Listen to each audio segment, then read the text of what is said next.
ಕೇಳಿರ್ತೀರಾ, ಬಂದಿದೆ ಅತ್ಯಂತ ಸುಂದರವಾದ ಮಂದಿರ್, ಆರ್ಸನ್ ವುಡ್ಸ್ ನ ಅದ್ಭುತ ಕಲಾಕೃತಿ. ಇದು ಯಾವುದೋ ಸಾಮಾನ್ಯ ಮಂದಿರ ಅಲ್ಲ. ಇದು ಒಂದು ಮೇರುಕಾತಿ ಮರದಲ್ಲಿ ಕೆತ್ತಿದ ಭಕ್ತಿಯ ಸಂಖ್ಯೆ. ಆ ಮಂದಿರದ ಪ್ರತಿಯೊಂದು ಭಾಗವು ಆರ್ಸನ್ ವುಡ್ಸ್ನ ಅನುಪಮ್ ಕಲಾತ್ಮಕತೆಗೆ ಸಾಕ್ಷಿ. ನೋಡಿಯ ಕೆತ್ತನೆಯ ಕಥೆಗಳನ್ನು ಅವು ದೇವತೆಗಳ ಗಾಥಾ ಸುನಾತಿ ಹೇ.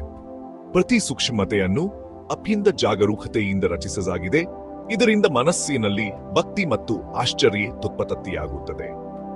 ವಾನಟ್ ಫಿನಿಶ್ನಿಂದ ಉಷ್ಣತೆ ಮತ್ತು ಭವ್ಯತೆಯ ಅನುಭವ ನೀಡುವ ಈ ಮಂದಿರ ಒಂದು ವಸ್ತುವಲ್ಲ, ಅದು ಒಂದು ಅನುಭವ.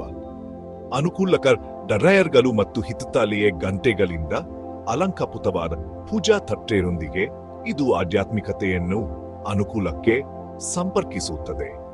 ನೀವು ಆ ಪವಿತ್ರ ಮಂದಿರದ ಮುಂದೆ ನಿಂತಾಗ ದೈವಿಕ ಆಶೀರ್ವಾದ ಪ್ರವಾಹವನ್ನು ಅನುಭವಿಸಿ.